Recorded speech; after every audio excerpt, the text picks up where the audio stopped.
The mud tastes like copper and promethium when you bite down hard enough to keep from screaming.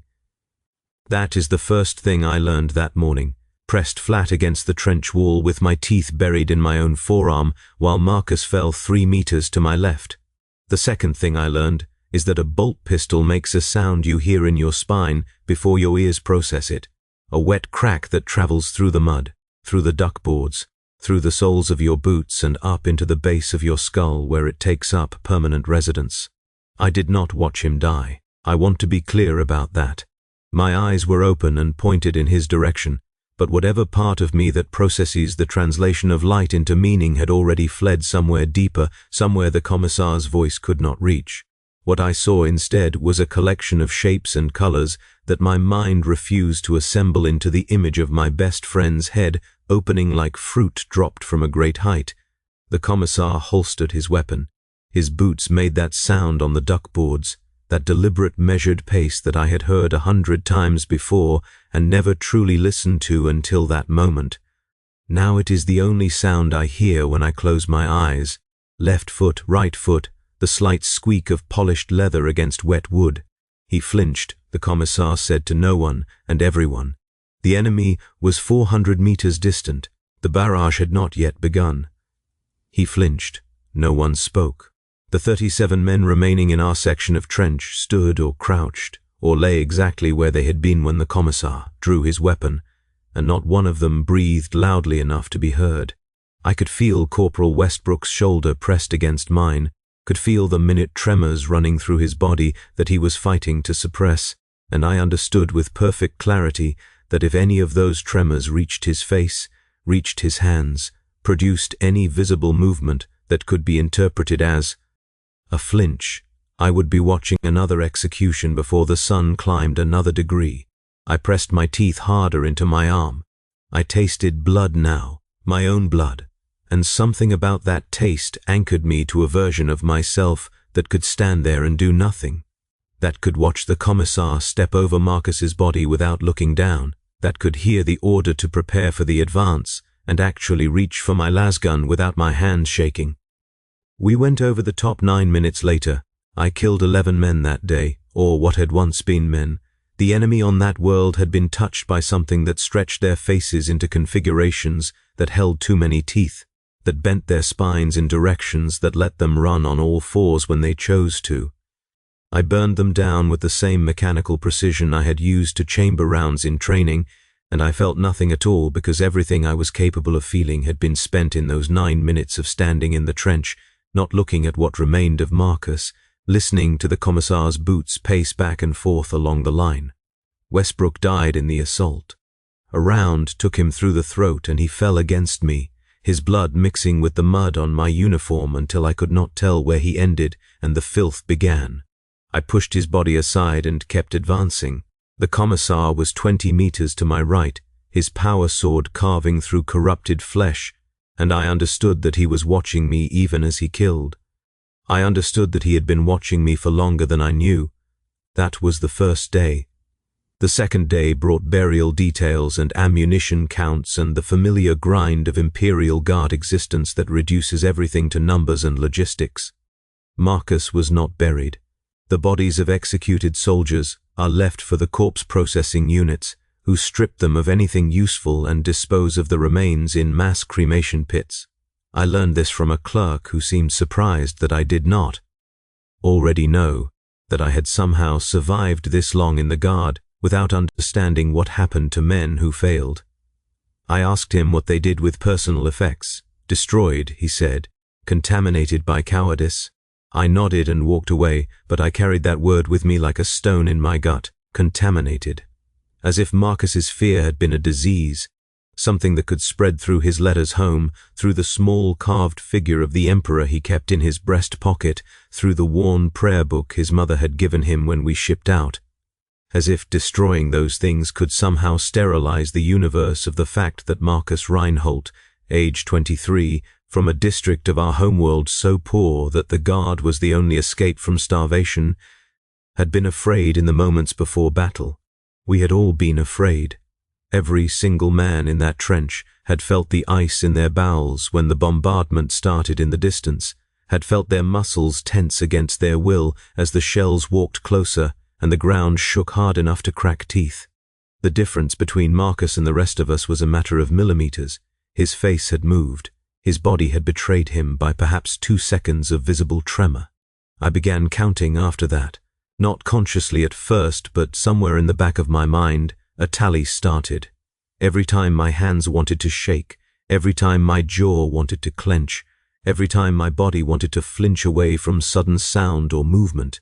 I counted these moments, and I suppressed them with a focus that felt like pressing my hands against a wound.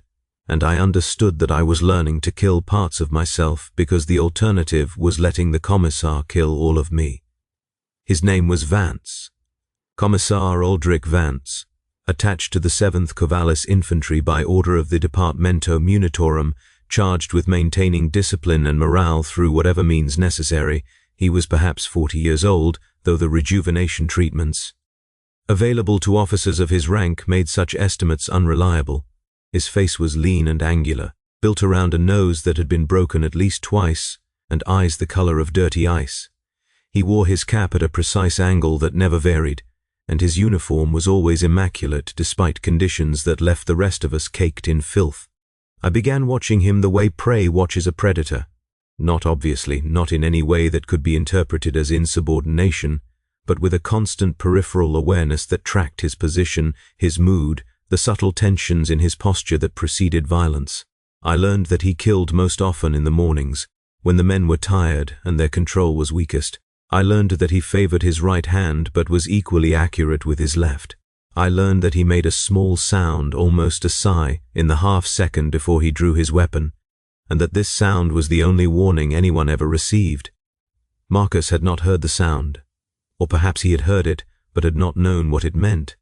He had been looking at something in the distance, something beyond the enemy lines, and his face had moved in response to whatever he saw there. I had been standing close enough to see the direction of his gaze, but not close enough to see what he was looking at. This became the first splinter in my mind, the first question I could not stop asking. What had Marcus seen? The third day brought fresh orders and a forced march toward an industrial complex the enemy had fortified. I walked with my unit through landscapes that had been systematically murdered, past trees reduced to black spikes, and rivers running thick with chemical runoff. The sky above us was the color of a bruise, and somewhere in the distance, something was burning with a smoke so black it seemed to eat the light around it. I found myself walking near a soldier named Patterson, a replacement who had joined our unit 2 weeks prior and still had the soft look of someone who had not yet learned to kill the parts of themselves that remembered being human. He was young, perhaps 19, and he talked too much. "Did you know him?" Patterson asked me during one of our rest periods. "The man who got executed?" I said nothing. I had learned that saying nothing was often the safest response in the Guard. "I heard you were friends," Patterson continued, "that you came from the same district, shipped out together." "Shut up," I said. He did not shut up. He was the kind of person who mistook silence for invitation, who thought that shared trauma created connection rather than walls. He told me about his own homeworld, about the family he had left behind, about a girl named Clara who had promised to wait for him. He showed me a small holographic portrait of her that he kept in his pocket, and I looked at it because looking away would have drawn attention. "She is pretty," I said, because saying nothing would have encouraged him to keep talking. Patterson smiled. The smile transformed his face into something almost civilian, something that did not belong in a war zone. I felt a distant impulse to warn him about that smile, about how dangerous it was to let himself feel things that openly, but I suppressed it the way I suppressed everything else. We reached the industrial complex the following morning. The assault was brutal in the way all assaults are brutal, a chaos of lass fire and screaming and bodies falling in configurations that the human mind is not designed to process. I killed more of the corrupted enemy. I watched men I had known for months die in ways that taught me new definitions of horror. I pressed forward because pressing forward was the only option, because the Commissar was behind us and there is no retreating from a man who considers retreat a capital offense. Patterson died near the end of it. A corrupted cultist with blades where his hands should have been opened him from throat to groin, and I put 3 shots into the cultist's head before he could finish the job of spreading Patterson's insides across the factory floor. I knelt beside Patterson as he died, not because I cared, but because the cover there was good, and I watched his lips move around words I could not hear. He was trying to say Clara's name. I could tell by the shape his mouth made, the same shape my mother's name makes, the same shape that Marcus had mouthed in that half-second before the bolt round erased everything he was. I took the holographic portrait from Patterson's pocket before the corpse recovery units could reach him. I do not know why. Perhaps because I knew it would be destroyed otherwise, perhaps because holding something that mattered to someone felt like a small rebellion against a universe that had decided nothing should matter at all. I kept it pressed against my chest under my uniform, where it made a small, hard shape that I could feel with every breath. The Commissar found me that night. I was sitting in what had been an overseer's office, surrounded by broken cogitators and scattered papers covered in script I could not read. The battle was over. We had won, though victory in the Guard is measured purely in terms of objectives achieved rather than lives preserved. Our unit had begun the assault with 212 men. We ended it with 93. These were considered acceptable losses. "Trooper Harwell," the Commissar said from the doorway. I stood immediately, my body moving before my mind could catch up. The training that had been beaten into me during basic did not allow for hesitation when addressed by an officer, did not allow for the half-second of terror that shot through my nervous system at the sound of his voice. "Sir," I said. He stepped into the room. Those boots on the broken glass of the floor, that measured pace that I heard now in my nightmares. He was studying me the way a chirurgeon studies a patient, looking for symptoms, looking for disease. "You were friends with the coward," he said. I did not flinch. I did not allow my face to move. I had been practicing this for 3 days, holding my features in absolute stillness while my mind screamed behind them. "I knew him," I said, "before conscription. We were not friends. The lie came easily.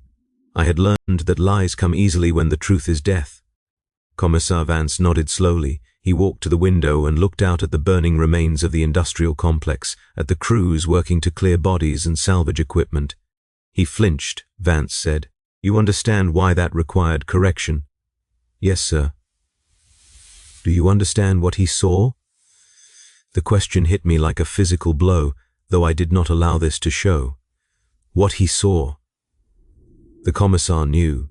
He knew that Marcus had been looking at something specific, that his flinch had been a response to something beyond the enemy lines. "No, sir," I said. "I did not see what he was looking at." Vance turned from the window. His eyes found mine and held them with an intensity that made my skin want to crawl away from my bones. "He saw one of them," the Commissar said. "One of the things that wear our enemies like clothing. They have been appearing more frequently along this front, showing themselves to men who are about to advance, breaking their will before the battle begins." I processed this information in the numb way I had learned to process all information. Marcus had seen something that wore reality like an ill-fitting suit, something that had shown itself specifically to break him. The coward's reaction told them where to target their efforts, Vance continued. His flinch drew their attention to our weakest point. If I had not corrected him immediately, others would have broken. The assault would have failed. Thousands would have died. "Yes, sir," I said, because I understood that he wanted me to say it, that he was looking for validation of his decision, or perhaps for evidence that I was contaminated by sympathy. The Commissar was silent for a long moment. Then he did something I had not expected. He sat down in the overseer's broken chair and looked at me with something that might have been weariness, might have been calculation. "You suppressed your response," he said. "I was watching. You saw your friend die and your face did not move." I said nothing. There was nothing safe to say. That level of control is rare. The Commissar leaned forward slightly. It suggests either exceptional discipline or exceptional detachment. "I am curious which applies in your case. I am a loyal servant of the Emperor," I said.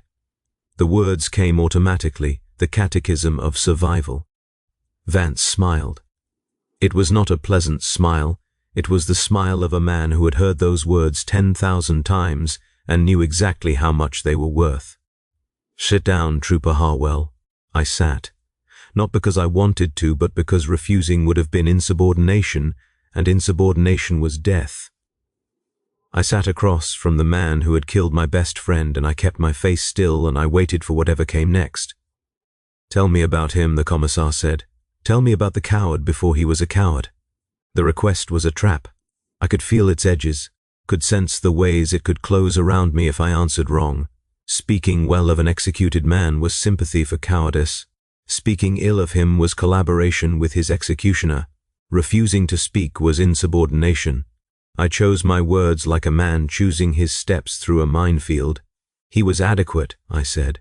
His marksmanship scores were acceptable. He followed orders. He did not complain. The Commissar laughed. The sound was jarring in that broken room, too loud, too human. "A perfect soldier," he said. "Until he was not." "Yes, sir." Vance studied me for another long moment. Then he stood, brushed non-existent dust from his uniform, and walked toward the door. "I will be watching you, Trooper Harwell," he said without turning around. "Your control interests me. We will speak again." He left. His footsteps faded. Down the corridor, that measured pace growing softer until it disappeared entirely, and I sat there in the darkness surrounded by broken machines and tried to remember how to breathe. I did not sleep that night. I lay on my bedroll in the barracks we had established in a cleared section of the factory, surrounded by the sounds of other men trying not to dream, and I stared at the ceiling and thought about what the Commissar had told me.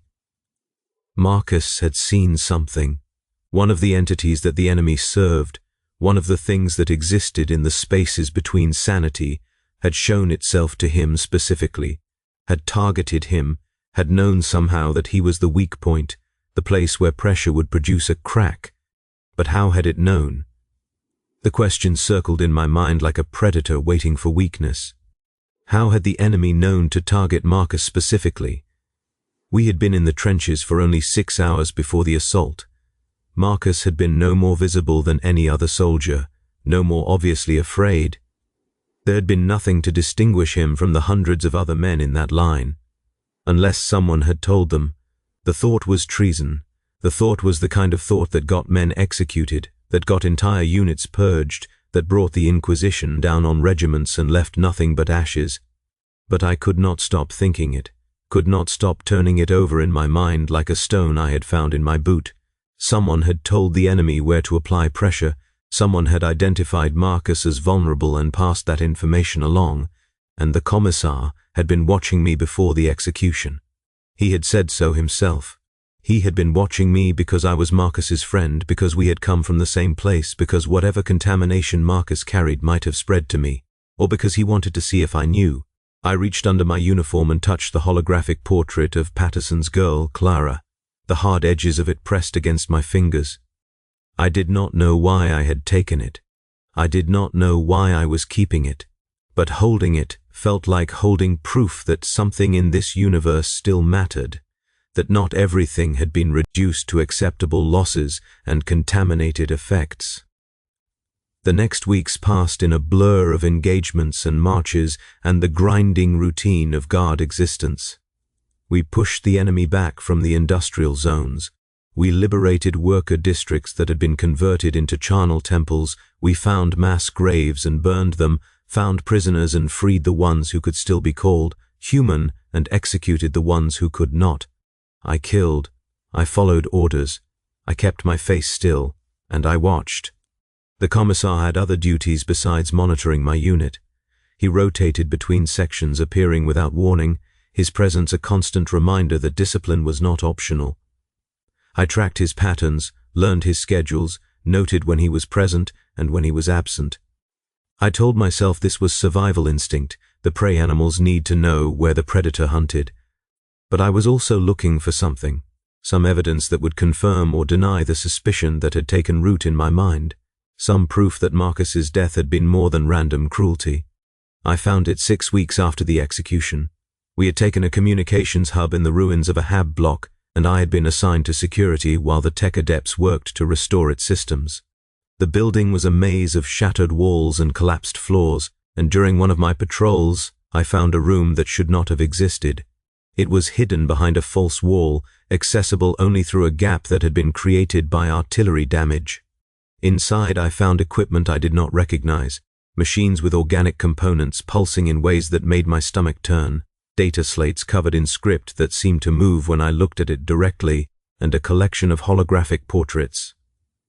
The portraits showed Imperial soldiers, dozens of them men, and women in guard uniforms, their faces captured in moments of vulnerability, sleeping, praying, weeping, flinching. Marcus was among them. His portrait showed him in the trenches moments before his death. His face was turning towards something outside the frame, and his expression was beginning to twist into the configuration that had earned him a bolt round through the skull. Someone had been watching us. Someone with access to equipment that did not belong to the Imperium had been documenting our moments of weakness and passing that information to the enemy. I heard footsteps behind me. "Trooper Harwell," the Commissar said. "You found it." I turned. My hand went to my lasgun by reflex, but I stopped myself before I could raise it. Raising a weapon toward a Commissar was suicide, regardless of what I had found. Vance stepped into the hidden room. His face was calm, his posture relaxed. He looked at the equipment, at the portraits, at Marcus's image frozen in the moment before his death. "I was hoping one of you would be curious enough to search," he said. "The last 3 soldiers who found rooms like this tried to destroy the evidence. Understandable, but counterproductive." "Sir," I said. My voice came out steady, which surprised me. "What is this?" "Enemy intelligence," the Commissar said. "They infiltrate our positions before major assaults. Plant these observation devices. Watch for vulnerability." He walked to the wall of portraits and studied them with the detachment of a scholar examining historical documents. "They can see fear," he continued. "Not just the visible signs, but something deeper. These machines translate emotional states into data that their masters can read. They identify the men most likely to break and target them specifically." "Marcus," I said, "your friend was flagged 18 hours before the assault." Vance turned to face me. The enemy knew exactly when to reveal themselves to him, knew exactly how much it would take to make him flinch. "And you knew," I said. The words came before I could stop them. "You knew before you shot him. You knew he had been targeted." The Commissar smiled. That same cold smile I had seen in the Overseer's office. "I knew," he said. "I also knew that the damage was done. His reaction had been recorded, analyzed, used to calibrate their psychological assault. Every second he remained alive, every visible moment of fear, fed their understanding of our weaknesses." "So you killed him?" "I removed a compromised asset before it could be exploited further." Vance walked toward me, stopping close enough that I could smell the gun oil on his uniform. "The question is not whether I was justified. The question is what you intend to do with this information." I stood very still. My training had prepared me for many scenarios, but not for this one. Not for a Commissar who admitted to calculated execution, who seemed almost proud of the efficiency with which he had identified and eliminated a threat. "The enemy will notice that their observation post has been discovered," Vance continued. "They will assume their intelligence on this sector has been compromised. They will not know, however, whether we found the portraits, whether we understand the extent of their infiltration. Unless someone tells them," I said. "Unless someone tells them," the Commissar agreed. "Which brings me to my proposition." He reached into his coat and withdrew a data slate. He handed it to me. "There are 17 soldiers in our regiment who have been flagged by enemy intelligence," he said. 17 men and women whose fears have been catalogued, whose breaking points have been mapped. Executing all of them would damage unit cohesion beyond acceptable parameters. But monitoring them, using them to feed false information back to the enemy, that has tactical value." I looked at the data slate. It showed a list of names, service numbers, psychological profiles compiled from whatever inhuman analysis the enemy's machines performed. My name was on the list. The Commissar watched my face. I did not allow it to move. "You were flagged 4 months ago," he said. "Your fear response when your friend was selected for a penal detail. The enemy has been watching you ever since, waiting for the moment when your control breaks. But my control has not broken, I said. No, Vance agreed, it has not, which makes you useful. He took the data slate back and returned it to his coat. I need soldiers who can suppress their responses even when they know they are being watched. Soldiers who can feed the enemy false signals, appear to break at chosen moments, draw their attention where I want it. Soldiers who understand that fear is a weapon that can be turned against those who try to exploit it. You want me to be bait, I said. I want you to be a tool, the Commissar said, a weapon.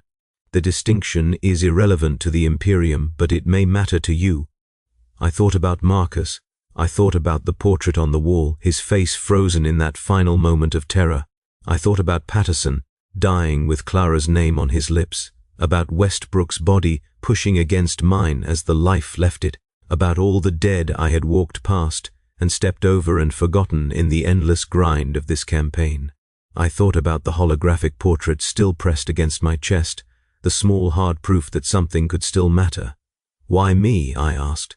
Why not simply execute me like the others who found this evidence? Because you asked the right question, Vance said. You wanted to know what your friend saw. You wanted to understand why he died. That curiosity, controlled by discipline, is exactly what I need. He turned and walked toward the gap in the wall. Report to my quarters tomorrow at 0600, he said. We will discuss your new duties. And Trooper Harwell? Destroy those portraits, all of them except your friend's. Keep his. Let it remind you what happens to men who cannot control their fear. He left.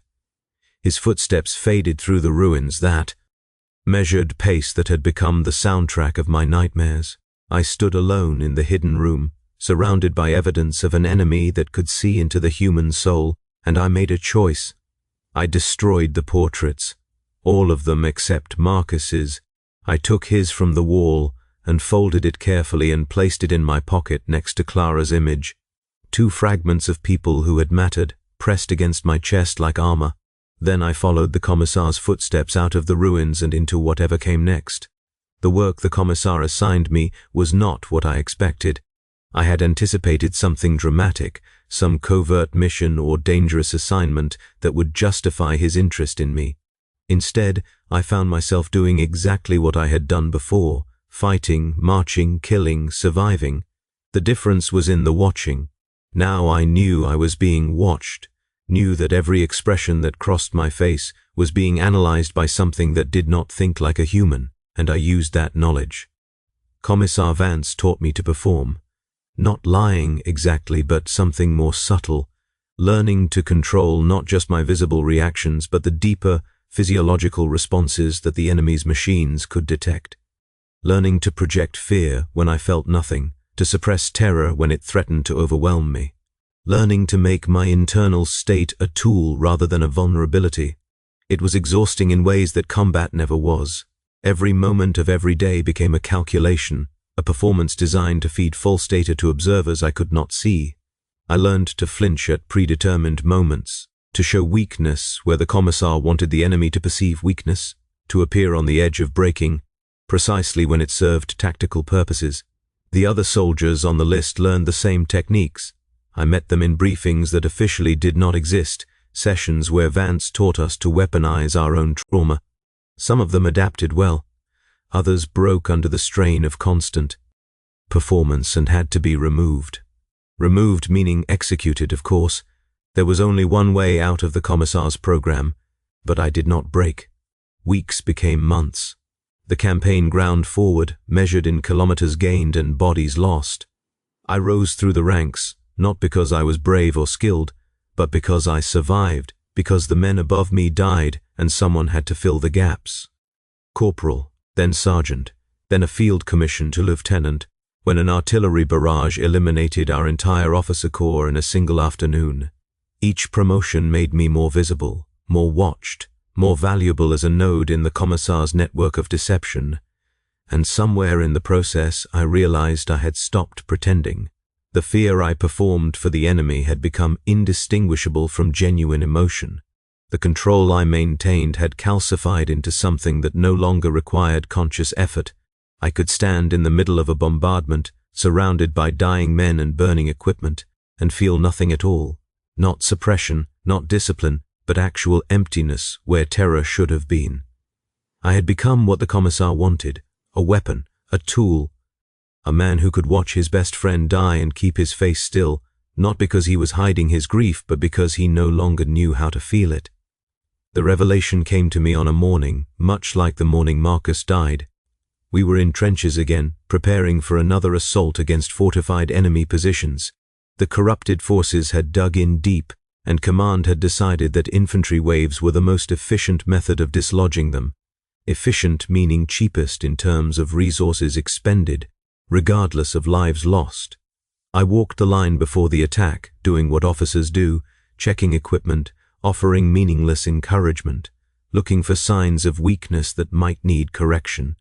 I had inherited Vance's eye for vulnerability, his ability to spot the soldiers who might break. I told myself this was for their protection, that identifying them early allowed me to position them where their failures would cause the least damage. I did not tell myself that I had become what I hated.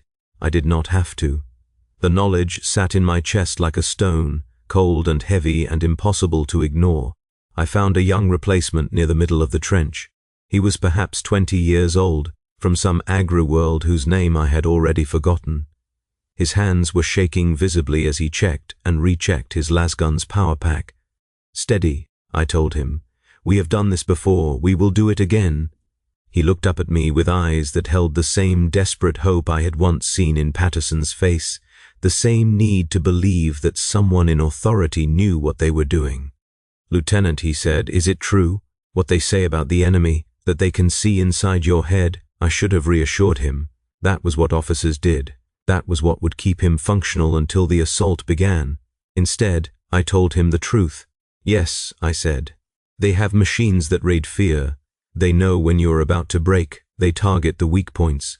His face went pale, his shaking intensified. "But here is what they cannot see," I continued. "They cannot see what you choose to do with that fear. They cannot see the decision you make when every part of you wants to run. That decision is still yours." The young soldier swallowed. He looked down at his shaking hands, then back up at me. "How do you do it?" he asked. "How do you stay so calm?" I considered lying. I considered telling him about discipline and duty and faith in the Emperor, but those words felt hollow in my mouth, worn smooth by repetition until they meant nothing at all. "I do not stay calm," I said. "I simply do not allow it to show. There is a difference." He nodded slowly. I could see him processing this, trying to find something in it he could use. "What is your name?" I asked. "Garrett, sir. Private First Class Thomas Garrett. Listen to me, Private." "Garrett, when the order comes, you will be afraid. You will want to run. You will want to hide. These feelings are not weakness. They are proof that you are still human. What matters is what you do next. What matters is whether you let the fear decide for you or whether you decide despite the fear." I do not know why I said it. Perhaps because no one had said it to Marcus before he died. Perhaps because the Commissar's lessons had taught me that truth could be a weapon too, that vulnerability shared at the right moment could strengthen rather than weaken. Perhaps because I was tired of performing. Private Garrett straightened. His hands still shook, but something in his posture had changed. He was not less afraid, but he was carrying that fear differently now. "Thank you, sir," he said. I nodded and moved on down the line. I had other soldiers to check, other vulnerabilities to assess, but I carried that conversation with me, a small warmth in the cold machinery of my chest. The assault began 20 minutes later. I went over the top with my men, lasgun in hand, screaming the battle cry that was expected of officers.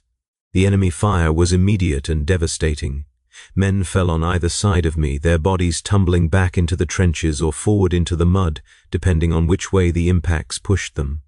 I kept running because stopping was death, kept firing because not firing was death, kept screaming because silence was the death of the spirit that came before the death of the body. Private Garrett ran beside me for 11 seconds. Then a burst of enemy fire caught him across the chest, and he went down hard, his lasgun flying from his grip. I should have kept running. Stopping for wounded men during an assault was tactical suicide. but I found myself dropping to one knee beside him, found my hands reaching for the medical supplies on my belt, found my body acting against every principle the guard had beaten into me. He was still alive. Barely. Blood bubbled at his lips and his eyes were already glazing, but he was still alive. "Sir," he managed to say, "I did not run." "No," I said, "you did not." He smiled. It was the same smile Patterson had worn, the same civilian expression that did not belong in a war zone. Then the smile faded and he was gone. I stood up. I kept running. We took the enemy position. We always took the enemy positions eventually if we threw enough bodies at them. The corrupted defenders fell back to their secondary lines, and we dug in among their dead and began the process of consolidating our gains. Commissar Vance found me that evening. I was sitting on an ammunition crate, cleaning my las gun with the mechanical precision that long practice had made automatic. My hands did not shake, my face did not move. I had killed 37 enemies during the assault and watched 19 of my own men die, and I felt nothing at all. "You stopped for the replacement," Vance said. "I did," I agreed. "That was a tactical error." "Yes."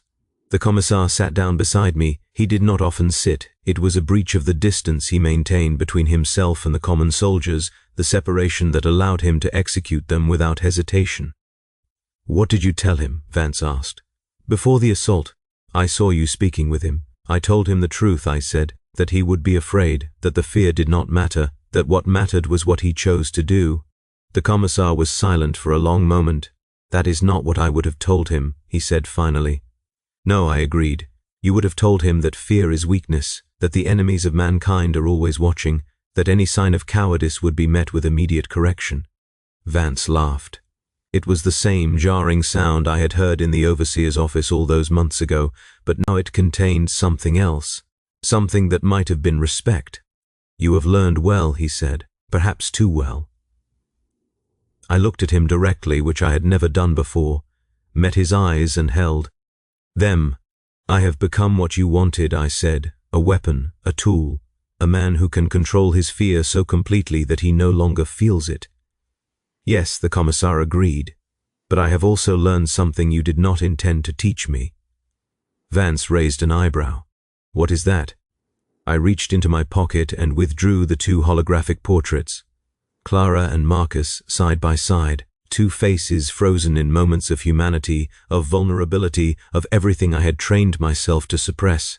"Fear is not the enemy," I said. "The enemy uses fear as a weapon, but so do we, so do you. The difference is not in the fear itself, but in how it is answered." Marcus flinched because something showed him a horror beyond his capacity to process. He died because the system we serve has decided that visible vulnerability is contamination, that the appearance of weakness must be excised regardless of its cause. I put the portraits away, but Private Garrett did not flinch. He was terrified, and he ran forward anyway, and he died with a smile because he had chosen to be brave despite knowing that it would kill him. That choice was worth more than all the frozen faces and still hands and suppressed reactions we have performed for the enemy's cameras. The Commissar studied me for a long moment. "You are dangerously close to questioning Imperial doctrine," he said quietly. "I am stating what I have observed. Doctrine is what keeps the Imperium alive, but there is a difference between discipline that serves humanity and control that destroys it. Marcus did not deserve to die for being afraid. He deserved to die only if his fear would have led to failures that cost more lives. You said yourself that you executed him to prevent the spread of his reaction. But the reaction you prevented was human. The thing you preserved was the machine, and I am not certain anymore that the machine is worth preserving at that cost." Vance said nothing. "I am not going to disobey orders," I continued.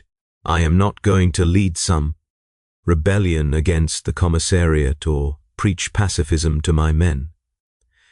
I understand that what we do is necessary, that the Imperium survives because soldiers like me kill and die and do not question, but I will not lie to myself anymore about what we are sacrificing to survive. I will not pretend that Marcus's death was anything other than what it was, a man murdered for being human in a universe that has decided humanity is a liability. I stood up and slung my lasgun over my shoulder. Report me if you wish, execute me if the doctrine requires it. I will not flinch, but I will also not pretend that standing still while my soul screams makes me better than the man who let his face move. I walked away. I waited for the sound of the bolt pistol being drawn, for the small sigh that preceded death. I had counted the Commissar's tells so many times that I would know the exact moment when my existence ended. The sound did not come. Behind me, I heard the Commissar's boots on the broken ground, that measured pace, left foot, right foot, moving in a different direction. Moving away. I did not look back. The campaign continued. I led my men through 17 more engagements over the following 3 months. I watched them die in ways I had learned to categorize and file away, losses to be reported in the evening tallies. I killed enemies until killing felt like breathing, automatic and thoughtless and necessary for continued function, but I also did something new. I talked to my soldiers, not the official briefings and tactical updates that officers were required to provide, but real conversations. I asked them about their fears, their doubts, their moments of weakness. I listened without judgment. I told them what I had told Private Garrett, that fear was human, that what mattered was choice, that surviving was not the same as living. Some of them thought I was mad. Some of them reported me to higher command, though nothing came of those reports. And some of them heard what I was saying and found something in it that helped them face the next assault, the next horror, the next morning when the guns started and everything dissolved into blood and noise. Commissar Vance did not execute me. I do not know why. Perhaps he had decided my tactical value outweighed my doctrinal deviation. Perhaps he recognized something in my words that he could not afford to examine too closely. Perhaps he simply did not care enough to file the paperwork required to terminate an officer who had never actually disobeyed an order. We did not speak again for 2 months. When we finally did, it was on the eve of the campaign's final battle. The enemy had retreated to their last stronghold, a fortress temple built into the side of a mountain, and command had ordered an all-out assault to end the war before the seasonal storms made further operations impossible. I found Vance standing on a ridge overlooking the target, his cap removed for once, his face turned toward the last light of the setting sun. He looked tired in a way I had never seen before, as if the performance he maintained required more energy than he had left. "We lose 40%, he said without looking at me. "Minimum. Probably higher, I know. And yet you will lead them forward." "Yes, why?" I stood beside him, watching the same sunset, feeling the same cold wind that carried the smell of distant burning. "Because if I do not, someone else will," I said. "Someone who does not know their names. Someone who sees them as numbers rather than people. At least I can give them the dignity of being seen before they die." The Commissar laughed, but there was no humor in it. "That is not an answer," he said. "That is sentiment dressed up as pragmatism. Then I will give you a different answer. I lead them forward because Marcus would have wanted me to, because he died afraid and alone and unmourned, and every man I bring through this alive is a small victory against the thing that killed him. Not the bolt round, not you, the system that taught him his fear was shameful. The doctrine that says humanity is a disease to be suppressed rather than a fire to be channeled." I felt Vance's attention shift toward me, felt his eyes on my face in a way that reminded me of that first night in the overseer's office. "You still blame me," he said. "No," I said. "I understand you. You are a weapon, the same as I have become. The difference is that I have decided to remember what I was before I was forged. You have forgotten, or perhaps you never knew." The Commissar said nothing for a long moment. "His name was James," he said finally. "My friend, the one I watched die. We were 17. He flinched at a training exercise, a simulation designed to test our responses to combat conditions. The instructor shot him in front of the entire cohort. I learned that day what it meant to suppress, to control, to become something that could not be broken by fear."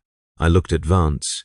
In the fading light he seemed smaller than I remembered, older, less the avatar of Imperial justice, and more a man who had survived by cutting away everything that made survival meaningful. "You became a Commissar," I said.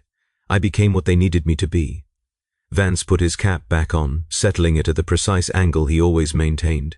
I tell myself that James's death gave meaning to my service, that every soldier I have executed was a necessary sacrifice, that every lesson I have taught about fear and control has saved lives that would otherwise have been lost to weakness.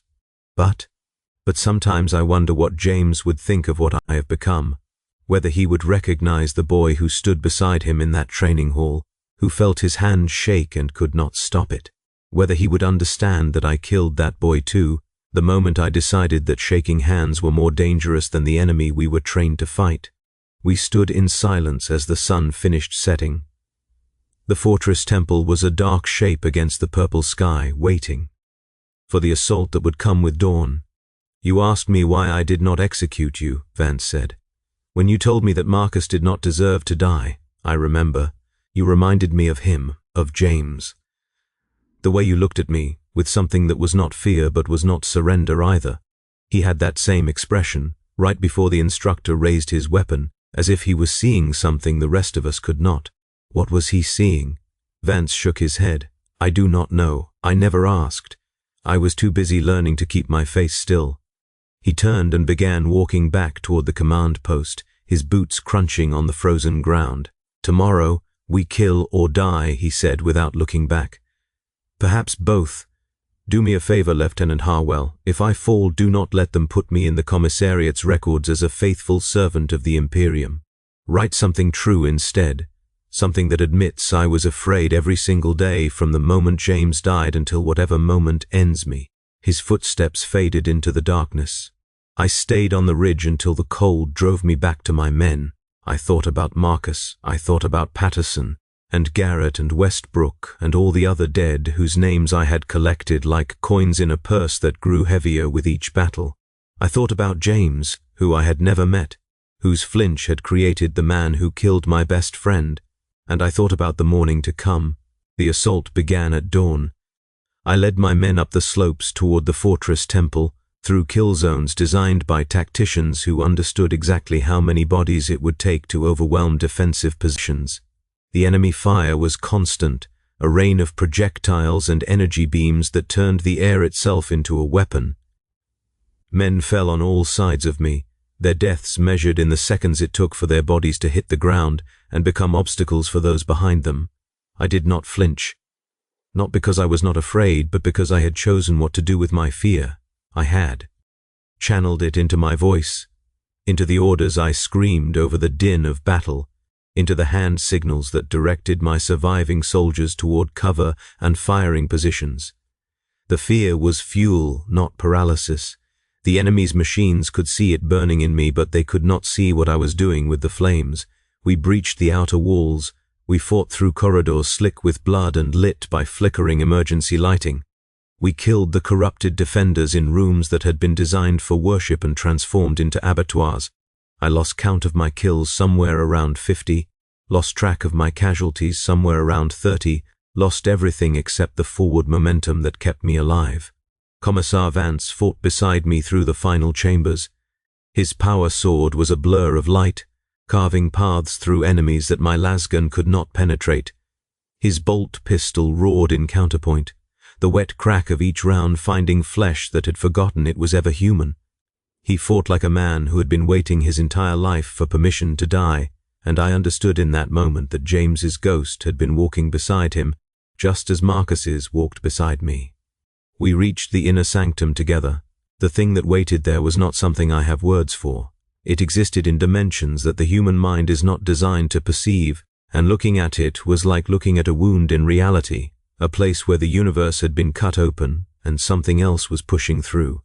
I felt my sanity bending under the weight of its presence, felt the ice of absolute terror spreading from my spine into every nerve and muscle and bone. My face did not move, neither did Vance's. We stood side by side in front of that impossibility, two men who had learned to kill the parts of themselves that could be broken by fear, and we faced it down with the only weapons we had left, the choices we made despite knowing what awaited us. Vance raised his bolt pistol. "For James," he said. The thing that was not a thing moved toward him. I saw his finger tighten on the trigger, saw the half-second of absolute stillness that preceded his death. I stepped in front of him. The impact was cold and hot at the same time, a tearing sensation that began in my chest and spread outward until I could not tell where my body ended and the damage began.